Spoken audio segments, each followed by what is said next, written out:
Congolese government has provided political cover and financial support to FDLR.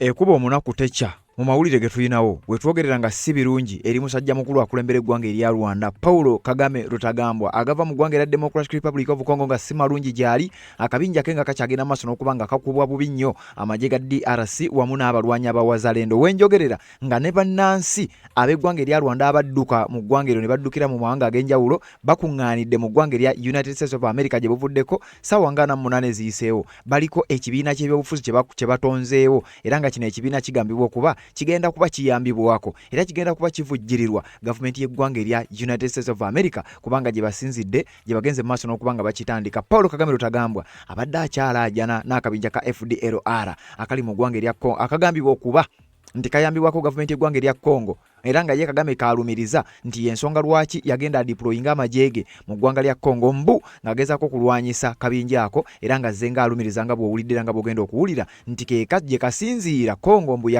yakasheltaringa gye kasinziira kagende maaso n'okwagala okujja okuwunzika gavumenti ye nti era akabinja ako kali mu kuyambako banga abamu ku bakali emabega ye mutabani wa Juvenal Habyarimana amanyiddwa nga Jean-Luc Habyarimana asinziira mu ggwanga erya Bufaransa wabula mbu ajja n'akyalako ne mu ggwanga lya Congo kati Paulo Kagame Rutagambwa ng'akyaleekaana era ng'akyakuba jjejjerebu ku kabinja ako wenjogerera nga bino bimutabuseeko wuliriza essaawa y'okugenda erabika etandise okuba ng'esemberera. Waliwo ekibiina nja kiyita ekibiina ky'ebyobufuzi kye bayise The National Council for Democracy in Rwanda NCDR.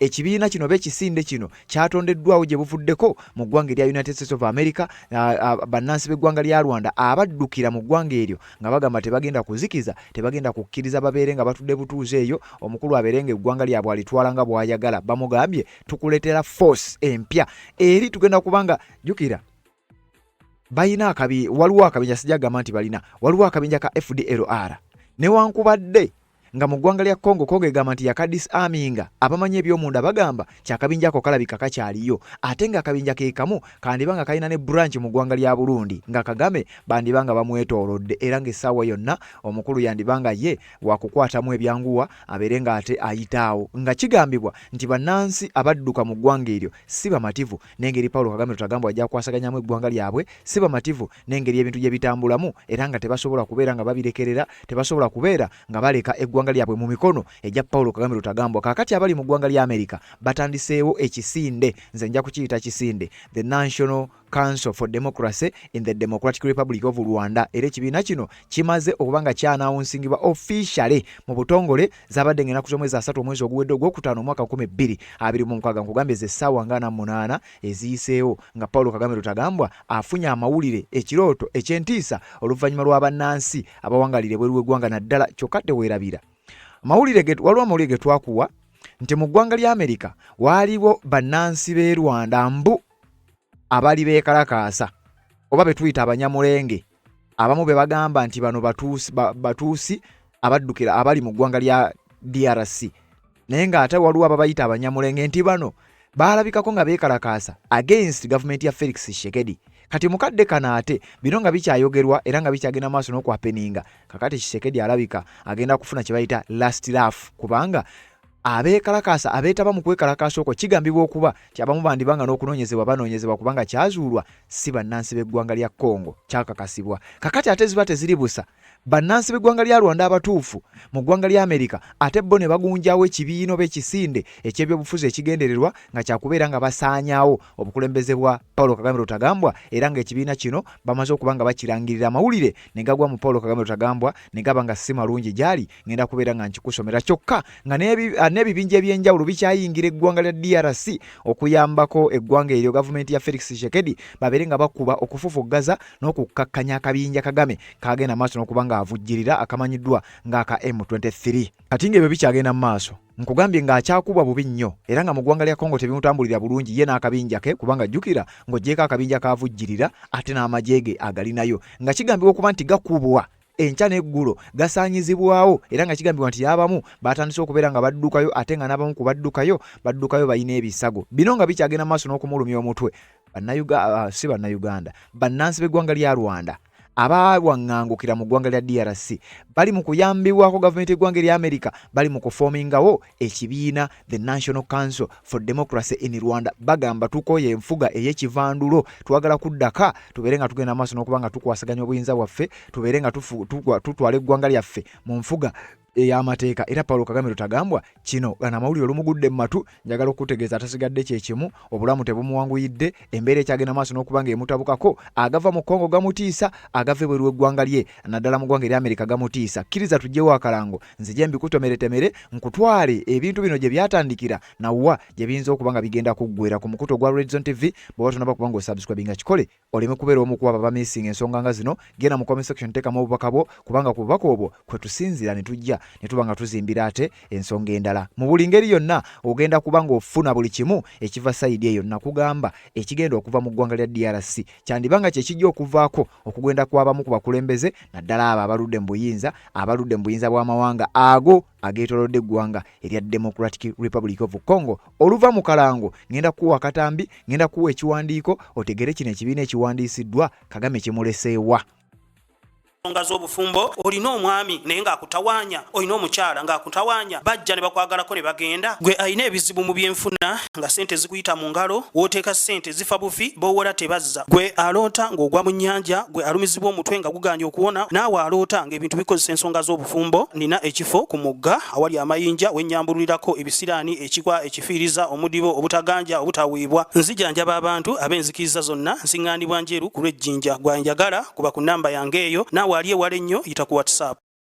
Yes, webale kubanga okyaliko yonna gy'osinzira okubanga gy'otulabira, atanaba kubanga osubscribinga kikole tubeere nga tutambula ffenna. Gw'amaze okubeera ng'osubscribinga genda mu comment section teekamu obubaka bwo ku nsonga ez'enjawulo, tuba tutambulira ddala ffenna nga tugenda maaso n'okubanga tukutuusaako ensonga zino nga bwe ziba zitambula. Tuyina ensonga lwaki amawulire agava oba agafubutuka mu ggwanga erya Congo agali concerned ku ggwanga lya Rwanda, eggwanga lya Congo n'amawanga amalala agali awo. Ensonga lwaki tugakuwa tukimanyi bulungi nnyo nti eggwanga erya DRC egenda kufuuka entabiro y'okugenda kw'abakulembeze abamu abali mu mawanga agaliraanye eggwanga erya Democratic Republic of Congo. Ate nga nkakasa abasinga okugoberera omukutu guno ge mawulire ge mwetaaga okumanya, newankubadde ng'abamu mumanyi abamu temumanyi. Mujja kubitegeera ate era tujja kutambula mpola mpola paka ensonga bw'enaagenda maaso n'okubanga egguka, kubanga bulijjo mbadde nga nkikugamba ate nga nawano nja kukiddamu. Abantu abakwatagana ennyo nga bw'obalaba awo bonna ekigenda maaso mu Congo, Felix Tshisekedi bw'abanga awangula bano baba baluuzinga nga bwe mbakuteeredde awo. Felix Tshisekedi bwe bulaba nga ali mu mbeera ya kukubwa manya bano baba bawiininga. Y'emu ku nsonga lwaki tukuleetera amawulire agava mu ggwanga erya Democratic Republic of Congo. Wano Muganda omuzungu wakugambira if you know you know. Kakati wuliriza tukyagenda maaso. The National Council for Democracy in Rwanda, NCDR, officially announces its launch following a consultative process that brought together more than 30 Rwandan opposition political parties and civil society organizations united around a shared vision to advance a democratic, republican, united and reconciled Rwanda. Ebimu ku bibiina ebyobufuzi, ebibiina ebyobwannakyewa, organizations ez'enjawulo bakoze kye bayita consultations, beebuuzizza, beemulugunyizaamu, beemumuunyizaamu, beebuuzizza, bakoze consultations, bakoze okunoonyereza, bakoze research na buli kimu paka we batuuse ku nzikiriziganya. Bano bonna abannansi b'eggwanga erya Rwanda abali mu mawanga ag'enjawulo agali ebweru w'eggwanga eryo abali against obukulembeze bwa Paulo Kagame Rutagambwa basisinkanye mu kibuga Washington DC kya ggwanga erya United States of America ne bagibaako enteeseganya ze batuukako ne bagamba nti ekibiina tukitandika oba ekisinde ekigenda okukuŋŋaanya ebibiina byonna ebiri ku opposition oba ebitakkiririza mu bukulembeze bwa Paulo Kagame. Nga kino ekigendererwa ki? Endi goal kukwata Kagame kumusuuza buyinza, kukwata Kagame kumusuuza ntebe, kukwata Kagame kumujja mu buyinza bw'eggwanga erya Democrat erya Republic of Rwanda. Era nkugambye si birungi eri Paulo Kagame singa bino bigenda maaso n'okubanga biba. Kyokka ate nkugambye jjukira ekibiina kino oba ekisinde kino kimaze okubanga kitongozebwa. This process was formally consolidated through the adoption on March 15th, 2026 of a founding declaration which constitutes the political, normative and strategic framework of the NCDR. This declaration sets out the guiding principles of collective action grounded in the universal values of democracy, equality, non-discrimination, political pluralism, separation of powers, the rule of law, and full respect for human rights and fundamental freedoms. Kagame ne jimuwunyira era wano muganda wa kugambira nti jawunye dda musajja mukulu gakaba gakomba. Bannansi b'eggwanga lya Rwanda bagamba tukoyo okubeera ku buwaŋŋanguse, tukoyo okubeera abagwira mu nsi endala, tukoyo okutulugunya bannansi b'amawanga amalala be tusanze ate ne twagala twefuule bannannyini nsi ezo, twagala kudda waffe mu ggwanga erya Rwanda, twagala tugenda okudda mu ggwanga lya Rwanda nga tutaddewo enfuga ey'amateeka, nga si nfuga ya kivandulo. Si Paul Kagame gwe kuveeri kujjobere ng'obuyinza bwonna buli mu mikono gyo, si kubeera nga gwe osalirawo eggwanga nga kugamba bwe wogera ku Rwanda bategeeza ggwe. Twagala wabeerewo obukulembeze buno obugenda okugasa ffenna. Twagala wabeerewo obuyinza nga bugabanibwa, nga institutions zirina powers, nga twagala wabeerewo obukulembeze nga sobo obuliwo obulina mu ggwanga erya Uganda. Bannansi b'eggwanga lya Rwanda bagamba Paul Kagame tutagamba kekadde, twagala wabeerewo kye bayita non-discrimination, tetwagala kuddamu kuboola nti Abatuusi n'Abahutu, tetwagala kuddamu kulaba ku kyefaananyiza genocide. Kagame bwe wali ojja mu buyinza wajjira mu mbeera ya genocide. Habyarimana yamala kukubwa n'asaanyizibwawo, kakati ffe si kye twagala kudda mu ggwanga lya Rwanda ate ku mpaka. Bino si bya mirembe, si bya kusaba busabi. Kagame tebali mu kumwegayirira, wabula bali mu kumulagira, bali mu kumutegeeza kiki ekigenda okubanga kijja. Wano omuganda wa kugambira nti ekijja si muntu, era musajja mukulu Paul Kagame Rutagambwa bw'atyo n'abeera ng'akifuuwa kizza munda. Ngenda kuwa ekiwandiika awo mu bujjuvu bwakyo ogenda kitegeera, naye bino ebintu byatandikira wa? Wuliriza. Paul Kagame Rutagambwa yagenda n'akola ensobi ez'emirundi ebiri ezifaanagana. Ensobi yasooka kukwata majeege n'agadiployinga mu ggwanga erya Democratic Republic of Congo. Era nga mu kudiployinga mu ggwanga lya Congo yagenda e Congo ng'agamba nti ye kimututteyo si nsonga ndala yonna wabula kulwanagana n'akabinja aka FDLR, era ye ng'agamba nti kasinziddeyo mu ggwanga lya DRC, kaagala kubanga kasinzireyo kajje kamumaamuleko. Era Paul Kagame Rutagambwa n'alumiriza eggwanga lya Democratic Republic of Congo Felix Tshisekedi Tshilombo lyakulembera nti lyeri mu kuyambako akabinja kano kajje kawunziko obuyinza bwange. Congolese government has provided political cover and financial support to FDLR and integrated this group into its military structures, from where it now operates with total impunity. They attacked Rwanda on multiple occasions. Some countries issued travel advisories as a result. And lately, the son of the former leader of Rwanda, who led this country into genocide, and other close collaborators of his, have been visiting Kinshasa in order to deepen the alliance with FDLR, and they have more or less openly been welcomed there. Kagame agamba era azze nga akikkaatiriza nti ye akimanyi bulungi nnyo nti akabinja ka FDLR kali mu ggwanga lya Democratic Republic of Congo, era mbu yensonga lwaki adiployinga amajege mu ggwanga eryo, era oluvannyuma lw'okumuteekako sanctions n'okumulagira eggwanga lya Amerika kwe lyamuteekako nti ajja amajege mu ggwanga lya Rwanda, yategeeza we cannot remove our defensive measures mu ggwanga lya Democratic Republic of Congo kubanga tujja kuba tuwadde akabinja ako ebbeetu oba n'omwaganya ogenda maaso n'okubanga kajja kabeere ng'ate kagenda maaso n'okubanga katufutubbalako mu ggwanga erya Rwanda. Naye kigambibwa nti bino byonna Kagame abyogera, naye amajege gagambibwa okuba nti ekigendererwa ekikulu kyakubba na kunyaga bya bugagga bya mu ttaka nga bayita mu bwinja obw'enjawulo n'okuvujjirira akabinja ka M23 abeere ng'avunza eggwanga la DRC then ye ebyobugagga eby'omu ttaka. Mbwera akabinja kana ka M23 ebyobugagga bye katwala kabitwalira Paulo Kagame Rutagambwa n'abamu ku baddealers abalala ne batunda ebyobugagga bino. Kati kino ekyokwekwekamu FDLR, Congo yeegamba akabinja yakadisi aminga. Jukira endagaano ya Washington Accords eyasayiningibwa wakati w'abakulembeze abasatu, okwali president w'eggwanga erya America, okwali president w'eggwanga erya DRC ne Kagame yennyini mu kibuga Washington DC mu Oval House mu mwaka gwa 2025 mwezi gwali gwa Desemba ennaku z'omwezi nga 4. Era endagaano eno yali eragira Paulo Kagame Rutagambwa ajja amajjeego mu ggwanga lya Congo.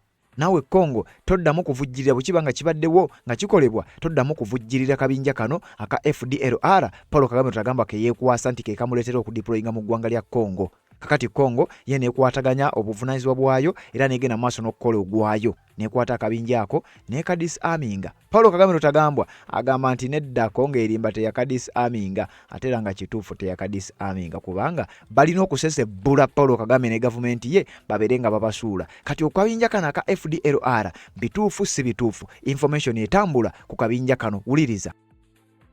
For years, Rwanda's warnings about threats from the DRC have been dismissed as paranoia. The FDLR, born from the 1994 genocide against the Tutsis perpetrators and backed by DRC, is the core concern. History insists this isn't delusion, it's déjà vu. After the genocide, XFR fled. Tanzania disarmed them, but DRC sheltered them, enabling the FDLR's deadly raids into Rwanda. Attacks from 1996 to 2002, killing many in the west and north, the 2009 Barera and Musanzi beheadings, and the 2013 grenade attacks in Kigali. Recent weapon stockpiles near Rwanda's border, shrugged off by DRC as anti-M23 defense, hint at targeting Rwanda, especially with President Tshisekedi's invasion threats and anti-Tutsi hate speech. Critics say Rwanda exaggerates, but why has DRC harbored this militia for decades? Mobutu armed the genocide, then protected its remnants. The UN ignored Rwanda's pleas. Now, the FDLR's hateful mission persists. Rwanda won't risk its safety again. Kakati akabinja kano mu ggwanga lya Democratic Republic of Congo, Paulo Kagame Rutagambwa ke yeekwasira kaategeeza nti y'ensonga lwaki ya deploying oba deploying amajeege mu ggwanga lya Democratic Republic of Congo. Kigambibwa kyakabinja kano Paulo Kagame Rutagambwa akola kye bayita over exaggeration. Kitegeeza ki? Asavuwaza, ayinjiwaza, ajajjatta, kwegamba akisussa newankubadde nga kirowoozebwa era kyandibanga kituufu nga akabinja ako ddala kandibanga gyekali. Era nga bwe nkugambye nti ye Felix Tshisekedi ne gavumenti y'eggwanga lya Congo yagamba akabinja yakadisarminga ng'agoberera oba okuteeka mu nkola endagaano gye baasayininga mu ggwanga lya United States of America mu kibuga Washington DC eky'eggwanga erya America. Era yagamba nti bino Paulo Kagame Rutagambwa byagezaako okwogera, agezaako okwekwasa bwekwasa, mpozi n'okukisussa okugenda maaso n'okubanga asiiga ekifaananyi nga we kali ye si waakateeka. Akabinja ako kagambibwa okuba nti kaagala kuvuunika bukulembeze bwa Paulo Kagame Rutagambwa mu ggwanga lya Rwanda. Era Kagame y'ensonga lwaki yandibanga akeeraliikirira ng'akimanyi kalabika tekagenda kumuleka ngulu, wabula kirowoozebwa era nga kigambibwa nti eggwanga lya Democratic Republic of Congo newankubadde ligambibwa okuba nti lyadisarminga akabinja ako, kabinja kaali k'abantu bagezi nnyo kubanga baaliko ne mbuyinza. Era mbu bano be baali wansi w'obukulembeze bwa Juvenal Habyarimana eyafiira mu nnyonyi ekyaviirako genocide owa 1994 mu ggwanga lya Rwanda. Nti kati abamu ku baamagye abali mu gavumenti ya Juvenal Habyarimana baddukira mu ggwanga lya Tanzania, wabula Tanzania n'ebadisarminga. Yo Congo beeyawulamu, abamu ne baddukira Tanzania, abaddukira Tanzania n'ebadisarminga, abalala ne baddukira e Burundi, abaddukira e Burundi bo babadde bakyali awo silently naye nga ate bali active, abalala ne baddukira mu ggwanga erya Democratic Republic of Congo. Kakati we twogerera nga gye baagala okusinziira bagende maaso n'okujja bafutubbale basesebbule bakube n'okusuuza Paulo Kagame Rutagambwa obuyinza bwe. Bino nga bikyagenda mu maaso, Kagame ng'akyagenda maaso n'okuba ng'ali ku mbeera kugamba ng'ali mu kattu, ebintu nga bimutabuseeko. Akabinja ka M23 reports eziraga nti akavujjirira nga nazo zigenda zifulumayo, era oluvannyuma lwa reports ezo eggwanga lya America ne luteekako sanctions nga limulagidde lekeraawo okuvujjirira akabinja ka M23 ate era lekeraawo okudeployinga amajeego mu ggwanga erya Democratic Republic of Congo. Kati message eyo bagisindikira Paulo Kagame Rutagambwa eba tegenze wa Kagame yekka, eba egenzeeko ne mikwano gye abalala nga bw'oyinza okuba ng'okitegeera nabo babanga abalabuddwa eggwanga lya Amerika n'eggwanga lya Congo bali mu kukwataganira wamu. Ebigambo bingi nnyo bikyagenda maaso n'okuba nga bitambuzibwa. Paul Kagame Rutagambwa nkugambye ebibye si birungi olw'ensonga ti eggwanga lya Amerika eryamukuba sanctions kakati ate na bano abatandise ekisinde kino eyo gye basinzidde. Awo nkugambye n'aba nga akifuuwa akizza munda era nga si birungi eri sayidi ye. Ekisinde ekipya kikakasiddwa kimaze okugenda maaso n'okuba nga kitongozebwa nga sinnakutwalawo ku kisinde. Bano bagamba tebakkiririza mu bikolwa bya Paul Kagame Rutagambwa, si butabikkiririzaamu byokka wabula ne banywanyi be bakwatagana nabo bagamba tebabakkiriza. M23 Paul Kagame Rutagambwa gyamaze ebbanga nga yeegaana ekakasiddwa emirundi mingi nnyo nti yegenda maaso n'okukontrolinga ebitundu ebimu mu kye tuyita Eastern Democratic Republic of Congo, ng'eno waliyo North Kivu ekibuga Goma, South Kivu ekibuga Bukavu ne territories endala. Bino byonna bibimu ku ebyo ebigenze maaso n'okuba nga bimuteekesaako enninga, bamukuba sanction ku sanction era essaawa yonna n'ekonome ye eri mu mbeera mbi okusinziira ku ebyo ebigenda maaso n'okuba nga bivaayo, newankubadde ng'amawulire gaagaayo tegajja kikugamba. Kati Kagame ng'akyagenda maaso n'okufeesinga bino, amawulire gongera okukonfaminga n'okukakasa M23 yekontrolinga Goma, kiba kitegeeza ebyobugagga eby'omu ttaka ebisangibwa eyo bibbibwa. Ate bwe biba bibbibwa nakugamba bitwalibwa mu ggwanga lya Rwanda mu kibuga Kigali. Bino byonna byongera okulumiriza Paul Kagame Rutagambwa bye biviiriddeko bannansi abadduka ne bagamba eggwanga lyaffe tetujja kuliraba bulabi nga lisaanawo, katufoomingewo ekintu ekigenda okusasa ebbula n'okusaanyaawo oba n'okuyimiriza obukulembeze bwa Kagame bannakyemalira. After a bloody invasion, M23 rebels now in full command in the city of Goma. The Rwandan-backed group saying they will set up their own administration here on the territory of the Democratic Republic of the Congo. Let the people of Goma be calm. Peace is here. We are a people's army. We will watch over their security. We will bring peace. No harassment. We do not steal. We do not rape. The UN has cited reports of rape and looting by M23 fighters, along with hundreds killed. We have no electricity, no internet. There is nothing. We have been at home for 3 days since Monday. Today we came out a little, but it's not possible. We need peace, and we saw William Goma. Goma, who's on a UN sanctions list for undermining peace, demanding of a Romanian mercenary why he was here. Oyo nno yattibwa. Oyo Yewire Ngoma ye yali omwogezi w'akabinja ka M23. Era ng'awo yali ali mu kukunya abajaasi b'eggwanga lya Belgium abaali bakwatiddwa. Era nga abajaasi abo baakwatibwa n'abafulumya ne babafulumya mu ggwanga. Era omukulu oyo yalabika arrogantly ng'agezaako okwogera ebigambo ebyali bibatiisatiisa wabula kakati mugenzi. We're fighting for the future of our children, he says. Sit down. Assis-toi. Partez! M23 says all 289 members of a Romanian security company on the Congolese government's payroll have now been given safe passage through Rwanda to Romania, a window on the level of control the rebels now have and on the chaotic nature of a conflict encompassing regular armies, proxy militias, regional forces, UN peacekeepers and these paid foreign fighters. It's a big relief. It's a big relief. Yes. Why? Big relief. Why? Big relief. Well, everything is. The Rwandan were very hospitable with us, so they took our under their protection. So it's a big step now for us. They'd been in country since at least the end of 2022. Among their services, training Congolese troops to fight M23. The company's founder, dual French-Romanian national Horatiu Potra, was arrested in Romania in December, accused of trying to incite post-election violence there. His fighters aren't the only ones surrendering to M23. Scores of men, some wearing Congolese army patches on their fatigues, pictured at a Goma sports stadium. The rebels now said to be advancing south towards the city of Bukavu. They say they fight to defend ethnic Tutsis. The DRC government says they're after mineral resources on behalf of Rwanda. The UN says they're being backed by up to 4,000 regular Rwandan soldiers in DRC territory. A mooted meeting today between the Congolese and Rwandan presidents did not take place, their representatives instead exchanging accusations at the UN. And with the violence leaving hospitals overwhelmed and aid networks barely functioning, thousands more today fleeing from Goma to Rwanda, as all efforts to cease the fighting have so far failed.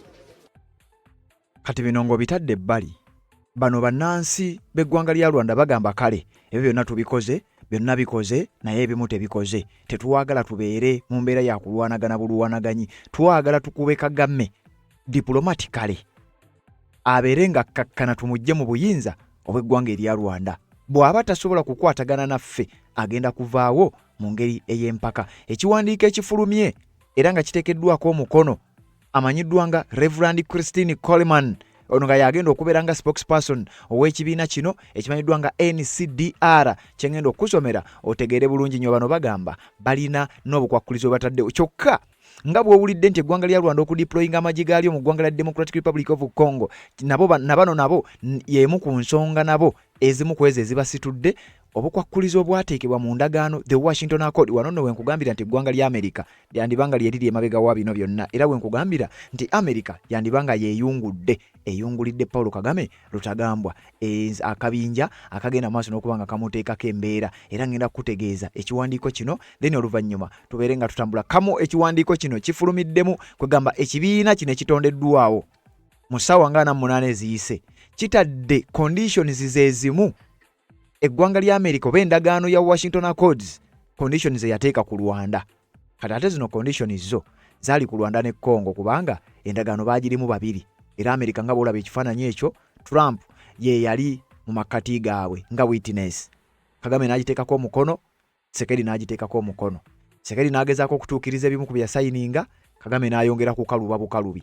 Kati bannansi bano abawangalira mu ggwanga lya Amerika mu kiwandiiko kyabwe bamuwadde obukwakkulizo obumu nga bwe bumu ku obwo obwali mu ndagaano eyo, nga kyongera okulaga nti bano bandibanga bagenda kukwatagana era kukoleganira wamu n'eggwanga lya United States of America. Ekiwandiiko kino katukiyitemu otegeere bulungi nnyo butya Paul Kagame Rutagambwa bwayolekedde akaseera akazibu. Wuliriza.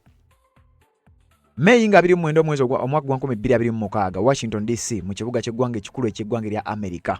Press release official launch of the National Council for Democracy in Rwanda NCDR. Kino kitandikiddwa mu butongole nga 29 omwezi ogwa Mei omwaka gwa 2026. Wuliriza. The National Council for Democracy in Rwanda NCDR officially announces its launch following a consultative process that brought together more than 30 Rwandan opposition political parties and civil society organizations united around a shared vision to advance a democratic Republican,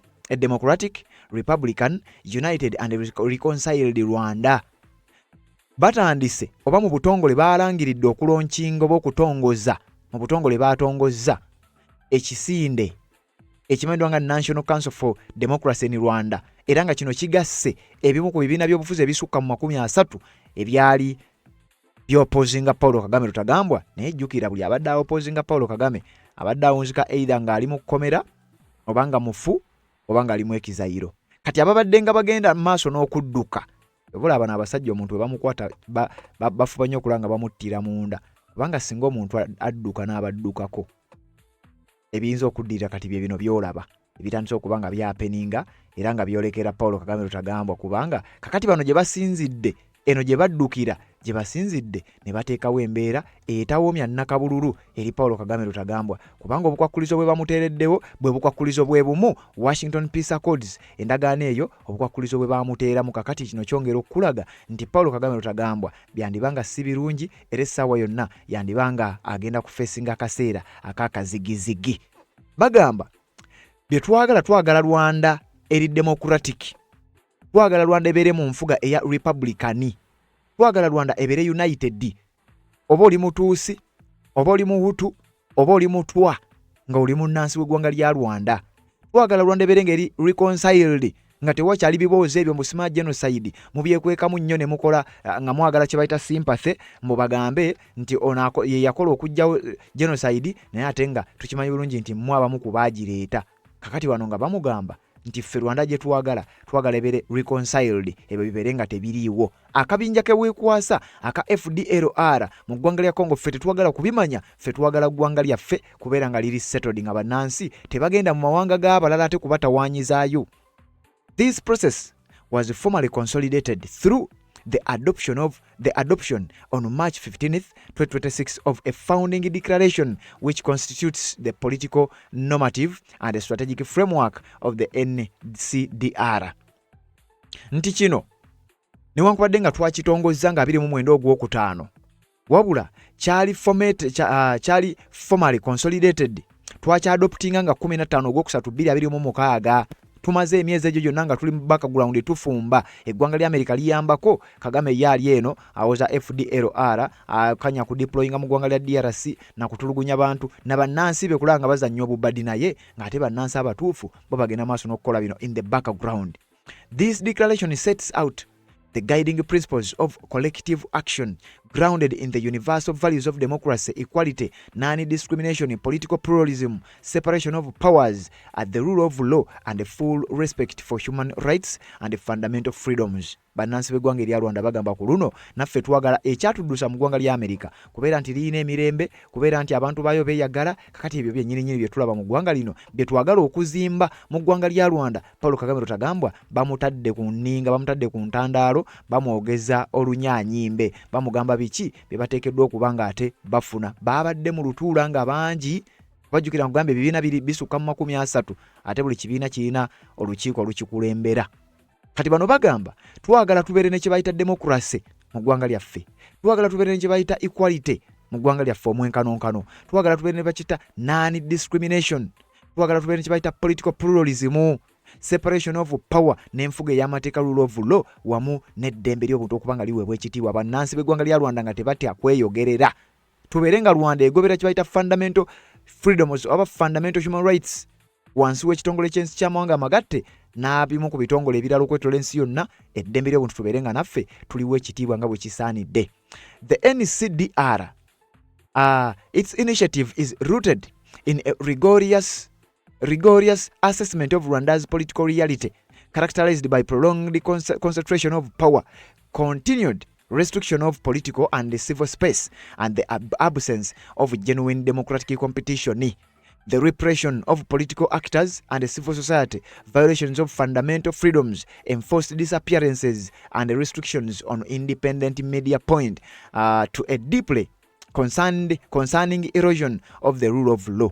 Kagame bali mu kumunyiga, bamusqueezinga, bamutadde ku kisenge, bamunyonyogera, bamugamba bye twagala mu ggwanga lya Rwanda butya bwe biteekeddwa okuba nga biba. Tetwagala kuddamu kulaba nsi ng'efugibwa mu nfuga ya kivandulo, tetwagala kuddamu kulaba nsi ng'efugibwa ng'afuga Uganda, twagala ensi efugibwe ng'efuga mu nfuga ey'amateeka ng'omuntu afuga eggwanga erya United States of America. Naffe twagala Rwanda bwe beegenda mu maaso n'okuba ng'etambula, tetwagala bintu ebyo nga mmwe bye mugenda mu maaso n'okuba nga muteekamu ensi zaffe. Beyond national borders, these dynamics contribute to persistent instability in the Great Lakes region, particularly in the Eastern Democratic Republic of Congo, and exacerbate ongoing humanitarian and security crisis.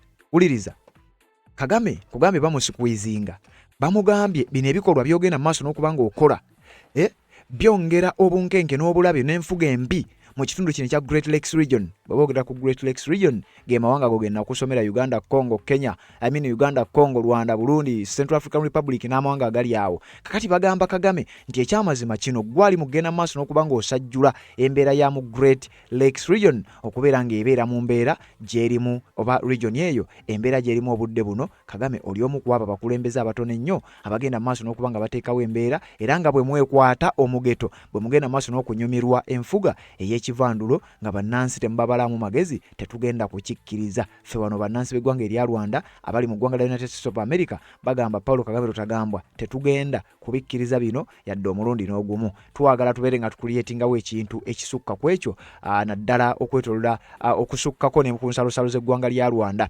In response to these challenges, the NCDR positions itself as a credible, structured, and responsible political alternative to the current system, bringing together a unified coalition committed to democratic change. It promotes a vision based on inclusive governance, independent justice, meaningful citizen participation, and a sustainable national reconciliation. Bano bagamba nti bo baagala okuleeta mu ggwanga lya Rwanda ne mu region Kagame ekimulemye babeere nga bateekawo embeera mu kifo ky'okugenda olumbe amawanga amalala mu kifo ky'okubeera nga bannansi ba Rwanda bali mu mawanga malala gye batulugunyiza abaayo, ffe twagala tuleetewo alternative endala. Twagala tubeere obukulembeze obw'empisa obugoberera amateeka, obufugira abantu mu nfuga ey'amateeka, ate nga tugwanidde nga ne bannansi b'eggwanga erya Rwanda batwenyumirizaamu olw'ensonga tugenda kuba tubafuga mu nfuga entuufu, nga ne bannansi b'amawanga amalala gatwetoolodde batwenyumirizaamu kubanga tujja kuba tetuwakula ntalo, tujja kuba tetuteekawo mbeera ku mawanga ate gatali gaffe. The NCDR affirms that the establishment of a peaceful, inclusive and structured democratic transition is an urgent necessity. Ulira bye badimandinga. Paulo Kagame Rutagambwa ne olabako Teso omutwe. Waliwo abasajja bano be bamuteredde ku lupapula. Biki bye baagala. In this regard, the NCDR calls for the National Council for Democracy in Rwanda. Twagala ebintu bino wammanga biteekebwe mu nkola bye biriwa. Kagame bamutegeeza by'alina okukola bw'aba waakuwona. The immediate and unconstitutional release of all political prisoners. Mu ggwanga lya Rwanda bamugambye twagala ba political prisoners bonna bewasiba olw'ebyobufuzi obate mbagirawo. The effective opening of political space, ensuring full political pluralism and participation. Twagala olekeraawo obwannakyemalira n'okubeera nti ekibiina kyo kyokka kyekifuga owangulo kyakaluna ebitundu 99. Twagala abantu olekeraawo okubasiba, oggule political space mu ggwanga lya Rwanda nga buli muntu yenna waddembe okwetaba mu byobufuzi n'okulaba ng'akuvuganya sinakindi n'okukuba akalulu n'akuggyako. The full respect of fundamental freedoms, including freedoms of expression, opinion, association, and the press. Twagala ow'ekitiibwa eddembe ly'obuntu, omuli eddembe ly'okweyogerera, eddembe ly'omuntu okuwagira ky'ayagala, eddembe ly'omuntu okukkiririzaamu ekyo ky'akkiririzaamu, eddembe ly'abantu okukuŋŋaana n'okukwatira awamu n'okukwasaganyiza awamu, n'eddembe ly'amawulire. Twagala olisumulule kubanga kati mu ggwanga lya Rwanda tukimanyi bulungi nnyo. Era ensi yonna ekimanyi nti ekyo mu ggwanga lya Rwanda tekiriiwo, kati tukikubanja.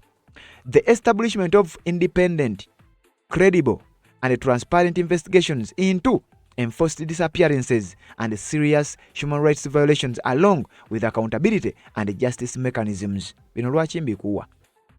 Byowulira mu ggwanga lya Rwanda bikolebwa mu collaboration eyo. Kitegeeza kati message eba tegenda wa Kagame yokka, eba egenda ne w'abanywanyi be. Bamugamba twagala wabeewo independent akakiiko akeetongodde, akali credible, akali transparent, kakole investigations era eziri independent, eziri credible ate eziri transparent mu nsonga z'okubuzaawo bannansi b'eggwanga lya Rwanda bagezaako okubako bye boogera, mu nsonga z'okulinnyirira, okunyigiriza n'okusaanyaawo eddembe ly'obuntu, mu nsonga za accountability and justice mechanisms, n'okulaba ng'abo bootuusizaako obulabe bagenda maaso n'okuba nga baliyirirwa. Aba National Council for Democracy in Rwanda batadde ku nninga Paulo Kagame Rutagambwa bamubanja. Wuliriza. The effective protection of Rwanda refugees, full respect for their rights and an end to any form of intimidation, persecution or threats against them. Waliwo bannansi b'eggwanga lya Rwanda abadduka mu Rwanda, bano tujja bayita Abahutu, abaali abawagizi oba abamu abali mu gavumenti ya Juvenal Habyarimana, nga kati wetwogerera balifiji banoonyi b'obubudamu, abamu nga bali mu ggwanga lya Uganda mu camp, abalala bali mu ggwanga lya Congo, abalala bali mu ggwanga lya Tanzania n'agamu ku mawanga amalala, nga n'abamu ku bo be bali mu mawanga nga Bufalansa, United States of America ne mawanga amalala. Nti bagamba Kagame twagala babeere nga baweebwa eddembe lyabwe ate nga teri kubatiisatiisa. Ekyo bakimusaba, sina kumusaba, bakimulagira. The protection and rights of former Rwandan detainees of the ICTR, particularly those who have completed their sentences, including their right to live in safety and reunite with their families with dignity. Waliwo abantu abaali baasibwa. Gavumenti ya Paul Kagame Rutagambwa olwajja mu buyinza erina abantu be yasiba. Kati bano bamugambye twagala bano baba bateereddwa ba service ebibonerezo bye mwabawa. Bwe baba bateereddwa twagala babeere n'eddembe lyabwe okubeera safe mu ggwanga lyabwe, ate baddemu bali uniting ne family zaabwe mu kitiibwa, tetwagala obateekeko mbeera yonna. The withdrawal of the Rwanda, uliriza kano ke kakulu, kakati wano bamutuuse ku nsolo botto. Paulo Kagame Rutagambwa kankuteereko n'akatambi kano ekimutwala mu ggwanga lya Congo bano bakimubuuzizza era bamugambye twagala bunnambiro fe aba NC National Council for Democracy in Rwanda twagala ojje amagye g'eggwanga lya Rwanda mu ggwanga lya Democratic Republic of Congo kuba tegalina kigano nayo. The withdrawal of the Rwandan Defense Forces RDF from the territory of the Democratic Republic of Congo in the eastern regions.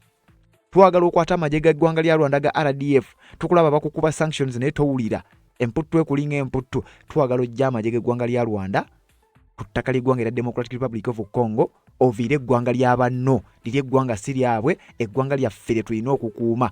Teeka amagye ga Rwanda ga RDF gajjeeyo ogateeke ku ttaka lya Rwanda gye gaba gabeera bwe waba waakulumba omukubire Rwanda togenda kulinnyirira ddembe ly'abannansi b'eggwanga lya Congo. Bamugambye ekyo tukyagala. The cessation of all support to armed groups operating in the DRC, Burundi and across the region. Okulekeraawo okuvujuliriza bano bannansi ba Rwanda bennyini be bali mu kulumiriza Paul Kagame Rutagambwa nti avujjirira akabinja ka M23 n'obubinja obulala obwabayeekera obugenda maaso n'okutulugunya emirembe mu mawanga amalala kubanga wano mu kiwandiiko bamugambye wuliriza lekeraawo okusapootinga armed groups oba obubinja obw'enjawulo obuli mu cooperatingira mu mawanga nga DRC, Burundi ne mu region ne mawanga agalala agasangibwa mu region eyo. Nga ino statement eringa eraga nti bano bannansi ba Rwanda bakimanyi nti omuntu waabwe yavujjirira obubinja obugenda maaso n'okulinnyirira emirembe gy'abantu mu mawanga ago. A verifiable commitment to peace, security and stability in the Great Lakes region. Twagala wabeerewo enkola eri verifiable ey'okuzza emirembe okwerinda ebyokwerinda ne stability mu kitundu ekya Great Lakes region kubanga tukimanyi gwe agenze maaso n'okutabula ekitundu ekyo region yonna. The National Council for Democracy in Rwanda calls upon the international community to adopt a principled and a consistent approach by conditioning partnerships and cooperation on measurable progress in the democratic governance, human rights and the rule of law. Bano bakowodde ne international community ebiyingiremu kyokka bagikowodde basinzidde mu ggwanga lya USA. Kitegeeza mbuli ngeri yonna USA gye bakowodde eberenge gena maaso n'okubanga eyingira mu nsonga zino. The National Council for Democracy in Rwanda stands ready to engage constructively with the national, regional and international partners in advancing a future grounded in human dignity, justice, democracy and lasting peace. Bino byobadde ng'owulira Abannayuganda abali mu Amerika beekalakaasizza, Bannayuganda abali egindi bataddewo embeera. Paulo Kagame Rutagambwa bwe twogerera essaawa yonna bijja. All united for our people, titwegasse wamu olw'abantu baffe mu ggwanga lya Rwanda. Nassaako omukono Reverend Christine Coleman, spokesperson nga ye mwogezi ow'akakiiko kano aka National Council for Democracy in Rwanda. Paulo Kagame Rutagambwa ebintu ne bigenda maaso n'okuba nga bimubijjira. Era ne wabawo wano n'ekiwandiiko ekirala ekyongedde bikakasa n'okukkaatiriza nga batugamba the National Council for Democracy in Rwanda NCDR, also known in Kinyarwanda as inama y'igihungu iharanira demokrasi mu Rwanda, is an anti-government opposition political coalition that officially launched on May 30th, 2026 in Washington DC. Ekisinde kino kyatondeddwawo kulaba nga kirwanirira emirembe mu ggwanga era Democratic Republic of Rwanda. Era essaawa yonna bagenda kubanga bateeka akaseera akakazigizigi eri Paulo Kagame Rutagambwa akulembera eggwanga erya Rwanda. Si birungi essaawa eno kubanga ogambye ne mu ggwanga era Democratic Republic of Congo ono akyagenda maaso n'okubanga akubwa bubi nnyo. Abasajja be aba M23 bali mu kaseera akakazigizigi kubanga amagye ga Congo nga gayambibwako Wazalendo gali mu kubeera nga gabasesebbula. Kino nga kyongedde obunkenke eri obukulembeze bwa musajja mukulu amanyiddwa nga Paulo Kagame Rutagambwa. Bano abasajja bataddewo kye bayise bapresentinze kye bayise 8-step roadmap aimed at transforming Rwanda's political landscape. Nti bano bataddewo roadmap ya steps 8 era ezimu ku zo kanzikuyitiremu. 1. Building a unified democratic platform, bring together a wide spectrum of opposition, civil society, independent intellectuals and former officials.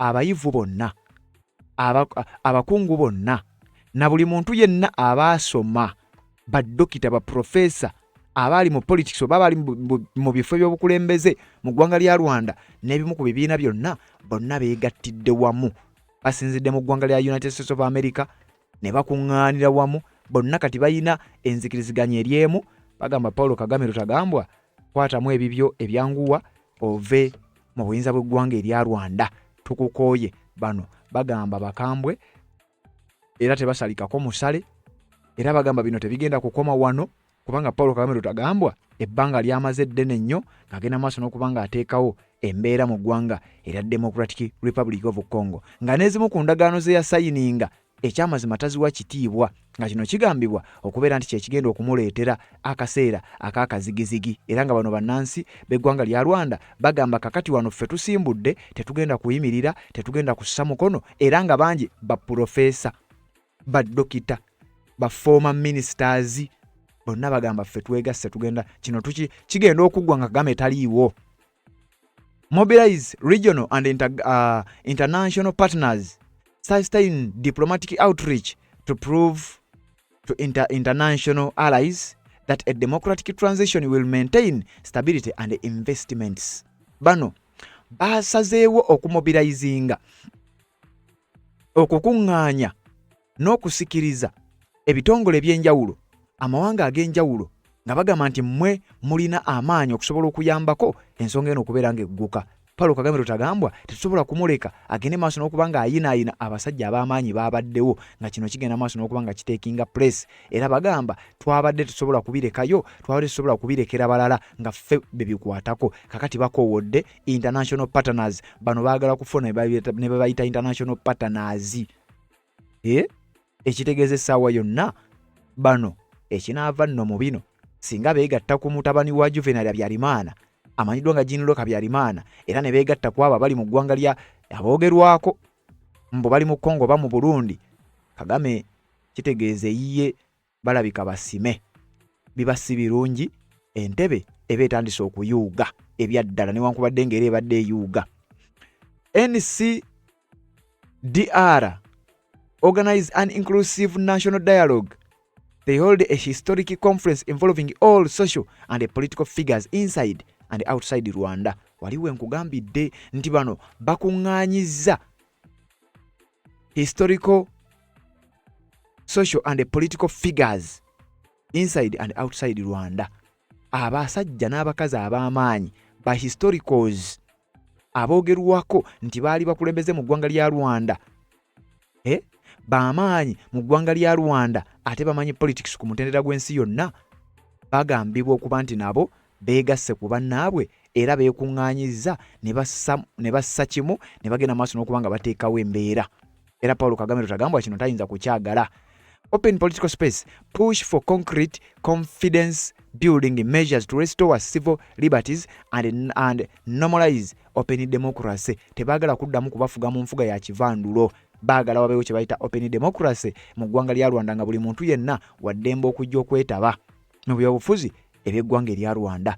So nno n'olwekyo Paul Kagame Rutagambwa ebintu tebigenda mu maaso n'okuba nga byongera okumwonoonekera bamutaddeko pressure nga n'eggwanga lya Amerika essaawa yonna lisuubirwa okuba nga likyakomawo ne sanctions empya. Jukira Trump wamuwulira yabuvuddeko ng'ategeeza nti Paul Kagame Rutagambwa ekikolwa kyakoze ekyokulemera mu ggwanga la DRC tetusobola kumuleka kuyinaayina tetusobola kumuleka kugenda bw'atyo wabula tuteekwa okumuteekako sanctions zaatawuliranga nako zaatalabanga nako era zaatagenda kwagala kakati ekijja si muntu mu ggwanga erya Rwanda era nkugambye musajja mukulu Paul Kagame Rutagambwa ebintu si birungi ku sayidi ye ng'ate ne mu ggwanga lya DRC bagenda maaso n'okuba nga bakubwa bubi nnyo.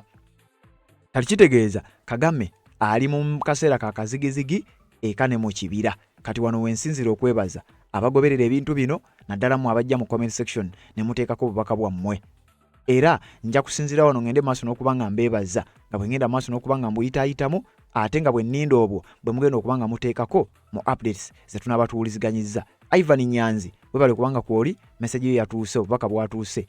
Kengingo Esther nawe bali kubanga ogoberera agamba we bali kutuweereza munaye nawe bali kubanga obeerako. Anisha Husna nawe bali kubanga obeerako. Harriet Namarwa nawe bali kubanga ogoberera. Namugumia nawe bali kubanga kwoli ku mukutu. Jessica Kaziba nawe bali kubanga ogoberera. Ono bamuyise Bira we bali kubanga kwoli ono bamuyise Tukasingura Brian naye bali kubanga ogobera Tukasingura Brian kyokola kya mutawana nnyo okubeera ku mukutu guno ebbanga lyonna. Tusiime Medias naye bali kubanga kwoli Nanyanzi Rovins naye bali kubanga ogoberera message yatuuse.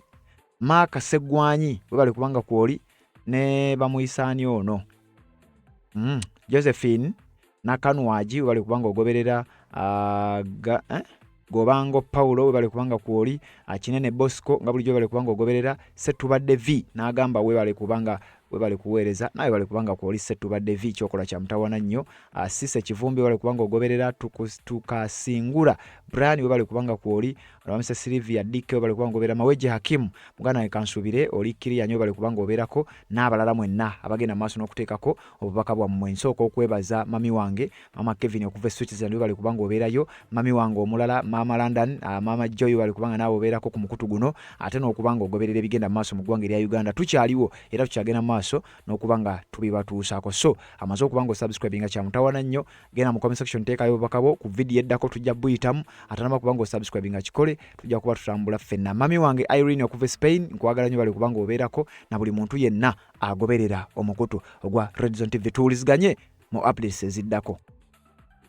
Ensonga z'obufumbo olina omwami naye ng'akutawanya, olina omukyala ng'akutawanya, bajja ne bakwagalako ne bagenda. Gwe alina ebizibu mu byenfuna nga ssente zikuyita mu ngalo, w'oteeka ssente zifa bufi b'owola tebazza. Gwe aloota ng'ogwa mu nnyanja, gwe alumizibwa omutwe nga guganja okuwona, naawe aloota ng'ebintu bikozesa ensonga z'obufumbo. Nina ekifo ku mugga awali amayinja wennyambulirako ebisiraani, ekikwa, ekifiiriza, omudibo, obutaganja, obutaweebwa. Nzijanjaba abantu ab'enzikiriza zonna, nsiŋŋaanibwa njeru ku lw'ejjinja. Gwanjagala kuba ku nnamba yange eyo, naawe ali ewala ennyo yita ku WhatsApp.